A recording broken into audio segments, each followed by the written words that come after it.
Hello नमस्कार दोस्तों, मैं हूं अजय। वेलकम करता हूं आपके चैनल AWI क्लासेस में। दोस्तों इस वीडियो में लोग क्लास 10th के एक्सरसाइज 1.2 का क्वेश्चन नंबर 1 2 3 यानी सभी क्वेश्चन को सॉल्व करने वाले हैं। इसके पहले वीडियो में आप दोस्तों 1.1 का सारा क्वेश्चन को देख सकते हैं। तो चलिए वीडियो के स्टार्ट करते हैं दोस्तों। तो हम लोग का क्वेश्चन है सिद्ध करने का है, ठीक ना। तो सिद्ध कीजिए कि √5 क्या एक अपरिमेय संख्या। तो हम लोग जानते ही हैं कि √5 क्या अपरिमेय संख्या, लेकिन यहाँ जानने से नहीं होगा, सिद्ध करना है, ठीक। इसको सॉल्व करते हैं दोस्तों। देखिए, जो हम लोग को बोला है कि अपरिमेय संख्या सिद्ध करना है, उसी को हम लोग क्या लेंगे, मान लेंगे। माना कि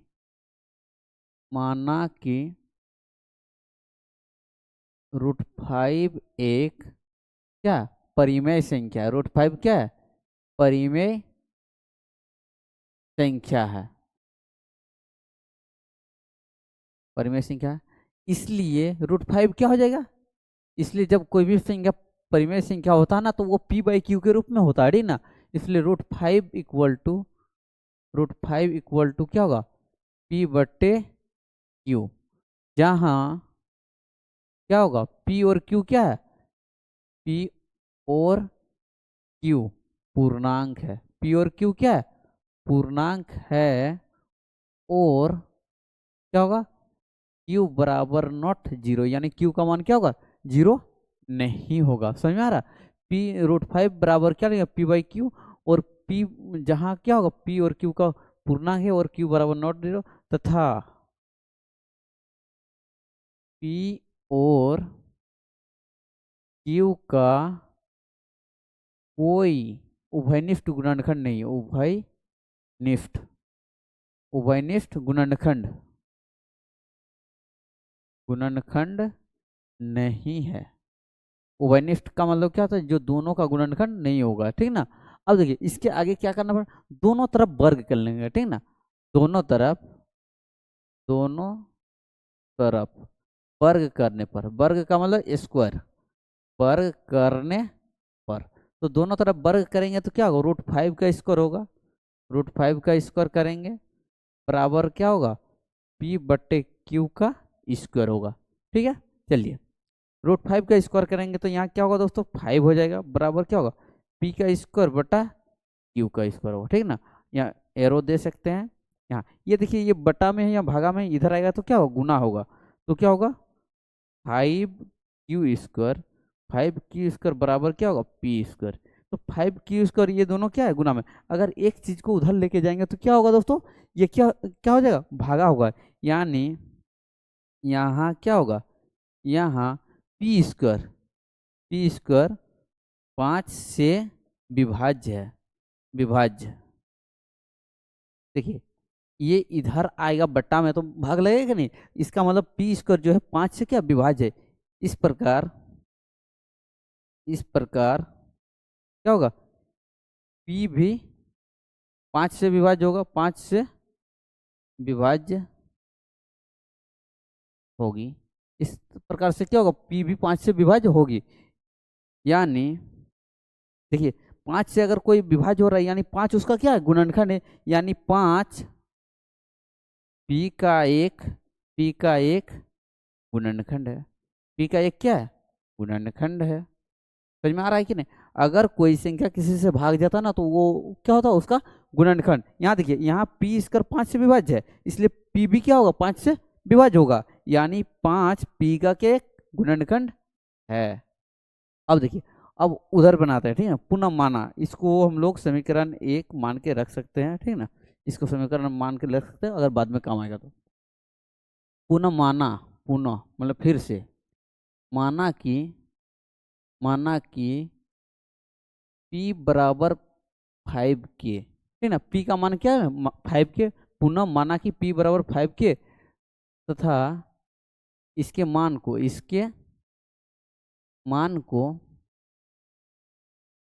समीकरण 1 में रखने पर, ठीक ना। समीकरण को शॉर्टकट में समी लिखने, समीकरण 1 में रखने पर, ठीक है। समीकरण 1 में रख रहे हैं। अब देखिए, समीकरण 1 क्या है, 5q² बराबर p की जगह हम लोग क्या लिखेंगे, 5k, ठीक ना। p की जगह क्या लिखेंगे, 5k का स्क्वायर कर देंगे। तो देखिए एरो देंगे 5, यहाँ 5 है ठीक ना, 5 क्यू स्क्वायर बराबर क्या होगा 25 k का स्क्वायर। अब इसको क्यू स्क्वायर बराबर क्या होगा, ये 5 तो उधर जाएगा तो क्या होगा 25 k स्क्वायर बटा ये 5 होगा, 5 5 25 यानी 5 कटेगा, क्यू स्क्वायर बराबर 5 k स्क्वायर होगा, क्यू स्क्वायर बराबर 5 k स्क्वायर होगा। तो इसको 5 k स्क्वायर बराबर हम लोग क्यू स्क्वायर लिख सकते हैं। यहाँ देखिए आप, यहाँ देखिए क्यू स्क्वायर 5 से विभाज्य है कि नहीं है। यहाँ देखिए, यहाँ जिस प्रकार से पी स्क्वायर 5 से विभाज्य था उसी प्रकार यहाँ क्यू स्क्वायर 5 से विभाज्य है। इस प्रकार क्या होगा, इस पर क्यू भी 5 से क्या होगा विभाज्य होगी, 5 से विभाज्य है। ठीक है, देख लीजिए क्यू स्क्वायर 5 से विभाज्य है, इस प्रकार क्यू भी क्या होगा 5 से विभाज्य है, यानी 5 क्यू का भी एक क्या है गुणनखंड है, गुणनखंड है। 5 क्या है पी का भी गुणनखंड है और क्यू का भी। इस प्रकार पी और क्यू का एक उभयनिष्ठ गुणनखंड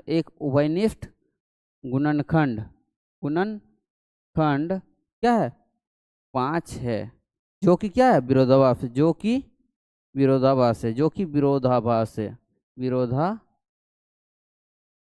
है। अतः क्या होगा दोस्तों, अतः √5 एक अपरिमेय संख्या, √5 एक अपरिमेय संख्या है। उम्मीद करता हूँ आपको समझ में आ गया। अब स्क्रीनशॉट ले लीजिए।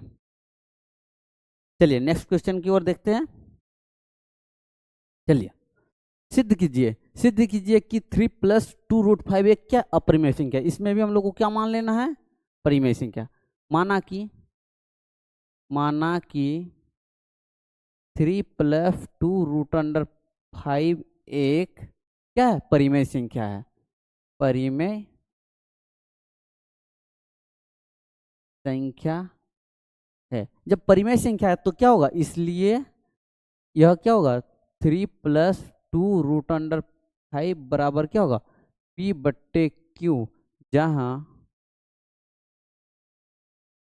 P और Q क्या पूर्णांक है, क्या है पूर्णांक है, तथा Q बराबर नॉट 0। समझ में आ गया। अब इसको सॉल्व करते हैं। 3 + 2√5 बराबर P/Q, इसको इधर उधर करते हैं। ठीक, 2√5 बराबर P/Q, ये उधर जाएगा तो क्या होगा -3 होगा, -3 हो जाएगा। ठीक ना, इधर जाके -3 होगा। अब इसको करते हैं, इसको 2√5 इधर करेंगे, भिन्न का जोड़, इसके कुछ नहीं, इसके नीचे कुछ नहीं, मतलब 1 होगा। यहाँ क्या होगा Q होगा, Q माइनस होगा, माइनस क्या होगा 1Q का Q, यहाँ 3Q आएगा, 3Q बटा में। अब देखिए √5 बराबर क्या आएगा P-3Q बटा में क्या आएगा, ये 2 ठो गुना में उधर जाएगा, भागा भागा माने इसके साथ गुना होगा। ठीक है, अब देखिए P और Q क्या पूर्णांक है, चूंकि P और Q पूर्णांक है, P और Q क्या है पूर्णांक है, इसलिए क्या होगा, इसलिए P-3Q बटा 2Q एक परिमेय संख्या, एक क्या होगा परिमेय संख्या है, एक परिमेय संख्या है। इस प्रकार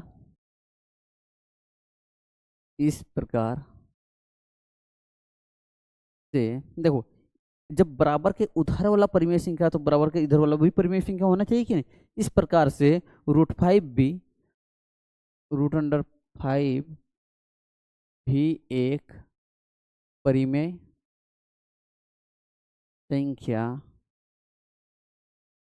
परिमेय संख्या होनी चाहिए।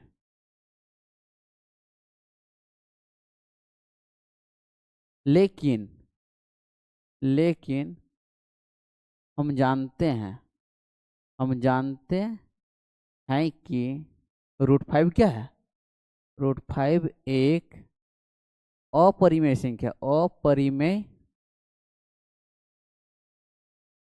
संख्या है।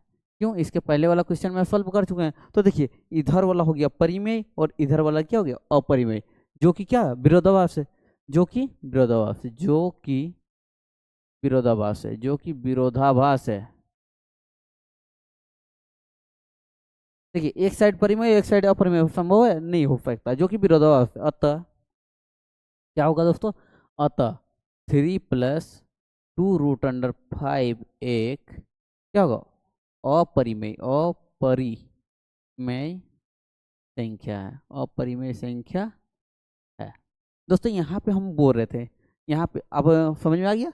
उम्मीद करता हूँ समझ में आ गया। यहाँ पे जो हम डायरेक्ट यहाँ सॉल्व किए ना, इसको हम डायरेक्ट भी यहाँ कर सकते हैं। चलिए, आपको यहाँ ब्रैकेट में दिखा रहा हूँ, ठीक ना? तो 2 है ना, 2 यहाँ पे 2√5 है, बराबर क्या होगा?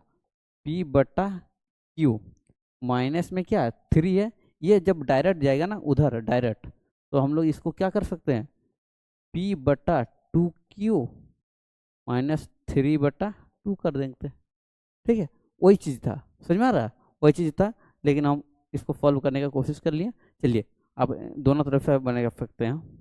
अगला क्वेश्चन, सिद्ध कीजिए कि निम्नलिखित संख्याएं क्या है? अपरिमेय। तो ये इसमें से 2-3 क्वेश्चन दिया, उसको सॉल्व करना। इसको सॉल्व करते हैं। माना कि 1/√2 एक परिमेय संख्या है। इसलिए 1/√2 बराबर क्या होगा? P/Q, जहाँ P और Q क्या है? P और Q पूर्णांक है। P और Q क्या होगा? पूर्णांक है, तथा Q बराबर नॉट 0। समझ में आया? अब क्या करेंगे इसको? 1/√2 बराबर P/Q, ये इसका हर का परिमेयकरण कर लेते हैं। हर का क्या कर लेते हैं? परिमेयकरण। 1/√2 गुना में √2, ऊपर में भी गुना क्या होगा? √2, ऊपर इस तरह कर देते हैं। क्या होगा? P/Q। तो √2 गुना √2 क्या होता है? 2 बराबर क्या होगा? P/Q। उम्मीद करता हूँ आपको समझ में आ रही होगी। ठीक, चलिए, ये 2 उधर जाके गुना होगा। √2 बराबर क्या होगा? 2P/Q। तो चूंकि इसको इधर लिख देते हैं, चूंकि P और Q पूर्णांक है। Q क्या? पूर्णांक है। क्योंकि P और Q क्या? पूर्णांक है, इसलिए क्या होना चाहिए? 2P/Q। यहाँ देखिए 2P आया, 2P/Q। 2P/Q एक परिमेय संख्या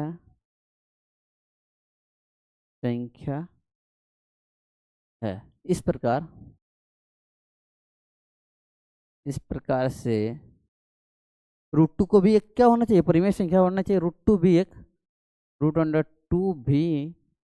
एक परिमेय संख्या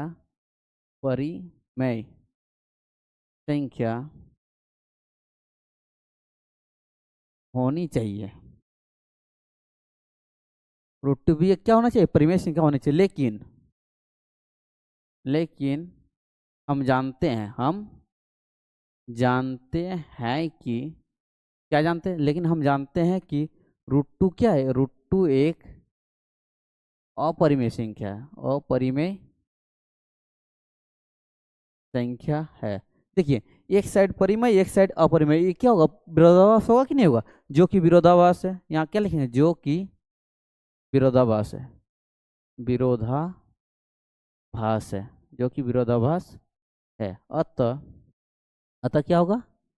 अतः क्या लिखेंगे? 1/√2 1/√2 एक क्या होगा? अपरिमेय संख्या है।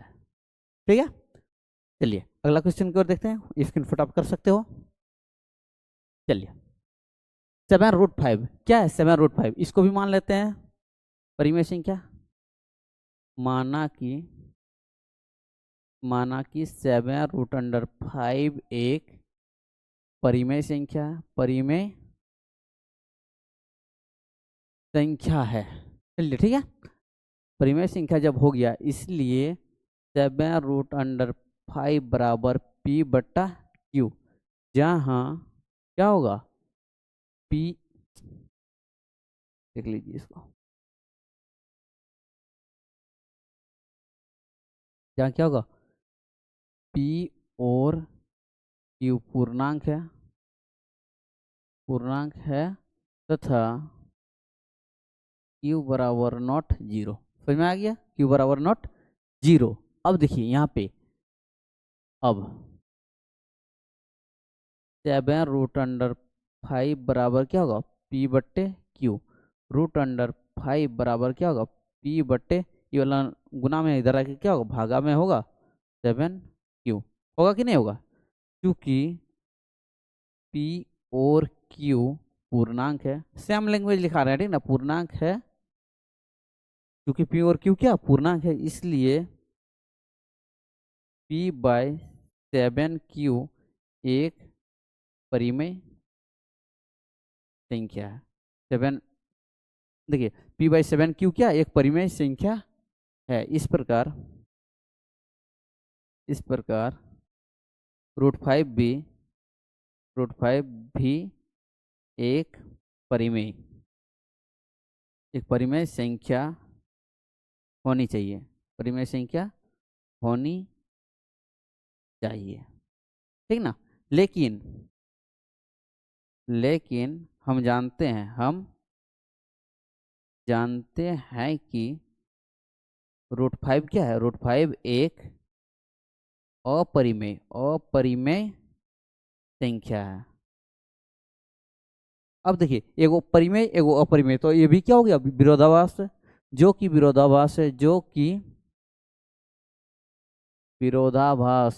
विरोधाभास है।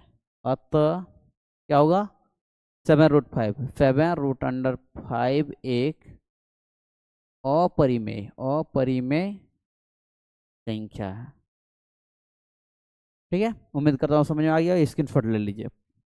चलिए ठीक है, अगला क्वेश्चन 6 + √2, इसको भी सॉल्व करते हैं। माना कि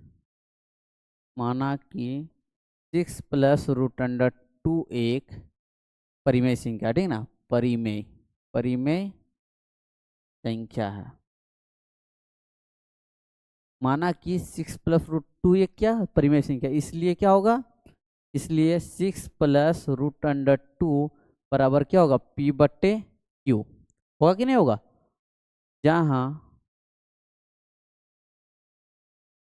P और Q पूर्णांक है, जहाँ P और Q क्या है पूर्णांक है, तथा Q बराबर नॉट 0। समझ में आया कि नहीं आया, Q बराबर नॉट 0। अब देखिए, अब 6 + √2 बराबर क्या है P/Q, ठीक है।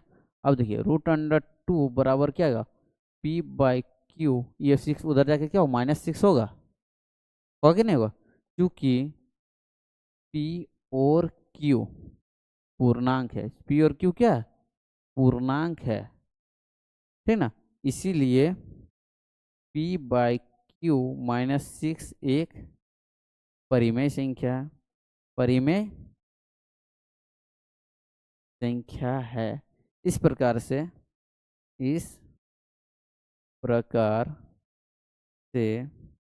से क्या होगा √2 भी एक परिमेय संख्या होनी चाहिए,